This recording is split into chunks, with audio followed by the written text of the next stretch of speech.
Hi, welcome to our channel. Good morning, જય શ્રી કૃષ્ણ. કેમ છો બધા? આઈ હોપ કે તમે બધા મજામાં જ હશો.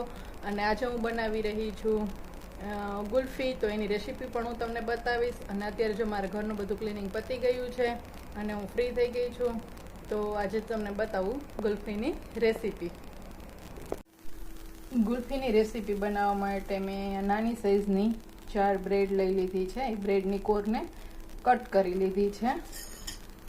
પછી જોશે આપણે દૂધ તમે કોઈ પણ ફૂલ ફેટવાળું લઈ શકો છો. મેં અમૂલનું લીધું છે. પછી આપણે જોશે મિલ્ક પાવડર. તો મેં મિલ્ક પાવડર લઈ લીધો છે. અને પછી જોશે આપણે એલચી એમાં એડ કરવા માટે. તો એલચી પણ લઈ લીધી છે ને સાથે મેં કેસર પણ લઈ લીધું છે. તો ચાલો આપણે હવે બનાવીશું ગુલ્ફી. દૂધ એકદમ ઉકળવા લાગ્યું છે. હવે આપણે ગેસની ફ્લેમને ધીમી કરી દઈશું અને એને હલાવતા રહેશું. ખાસ કરીને જે સાઈડમાં મલાઈનો ભાગ જામે છે એને પણ આવી રીતે આપણે એડ કરતા જઈશું ને હલાવતા જઈશું.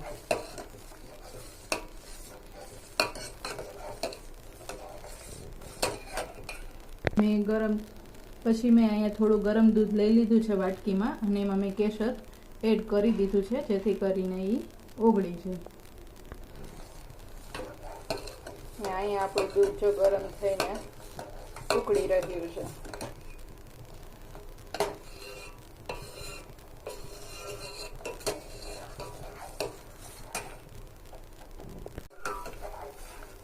હવે હું દૂધમાં ખાંડ ઉમેરી રહી છું. ખાંડ તમારે સ્વાદ અનુસાર લઈ શકો છો. મેં ખાંડ ઉમેરી અને હવે આપણે એને ઓગળે ખાંડ ત્યાં સુધી હલાવતા રહેશું.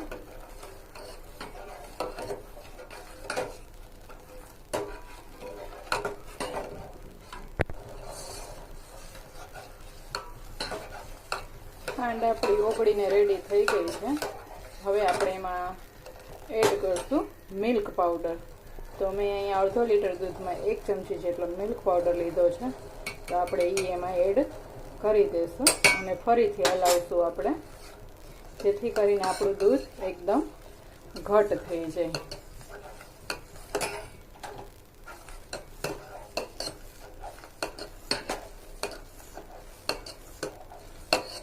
પછી મેં આપણે જે બ્રેડ લીધી હતી એને અહીંયા મેં ગ્રાઇન્ડરમાં મિક્સ કરી જ લીધી છે, એનો ભૂકો કરી જ લીધો છે. તો હવે આપણે એને ધીમે ધીમે એડ કરશું. હવે આપણે આ મિશ્રણમાં દૂધ એકદમ સરસ ઘટ થવા માંડ્યું છે. ગેસની ફ્લેમને ધીમી કરી અને આપણે જે આ બ્રેડનો ભૂકો કર્યો છે એ એડ કરી દઈશું.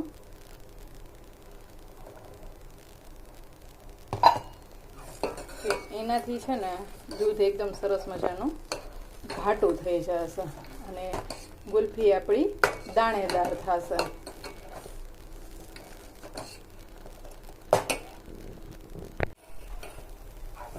તો આપણું મિશ્રણ એકદમ બનીને ઘટ થઈ ગયું છે, ચમચામાં ચોટે એવું.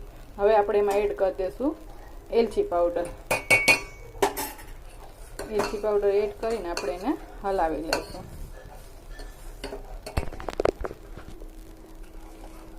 હવે 2 થી 3 મિનિટ પછી આપણું મિશ્રણ એકદમ સરસ ઘટ થઈ ગયું છે. હવે આ મિશ્રણને આપણે ગેસ પરથી નીચે ઉતારી અને 15-20 મિનિટ માટે ઠંડુ થવા દેશું. નોર્મલ ટેમ્પરેચર પર ધીમે ધીમે ઠંડુ થવા દેશું આને.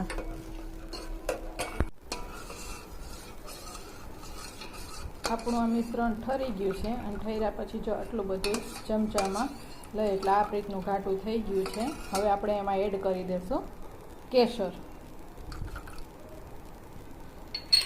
કેસર એડ કરીને આપણે એને હલાવી લઈશું એટલે આપણી આ કેસર પિસ્તા ફ્લેવરની ગુલ્ફી રેડી થઈ ગઈ.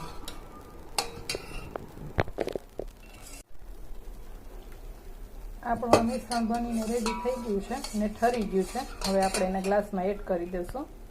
તો ચાલો આપણે એને ગ્લાસમાં એડ કરી દઈએ.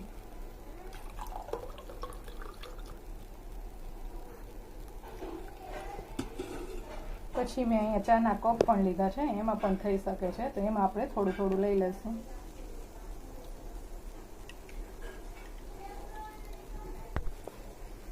મિશ્રણ ભરાઈ ગયું છે. હવે આપણે એની ઉપર આવી રીતે કોથળી રાખી અને એમાં આપણે રબર ભરાવી દેશું.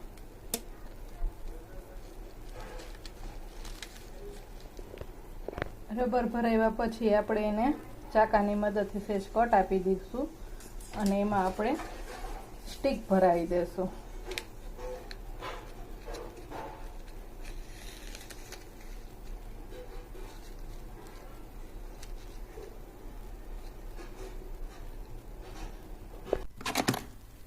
હવે મેં આ ગુલ્ફીને અહીંયા જમાવવા માટે મૂકી દીધી છે ફ્રીઝરમાં.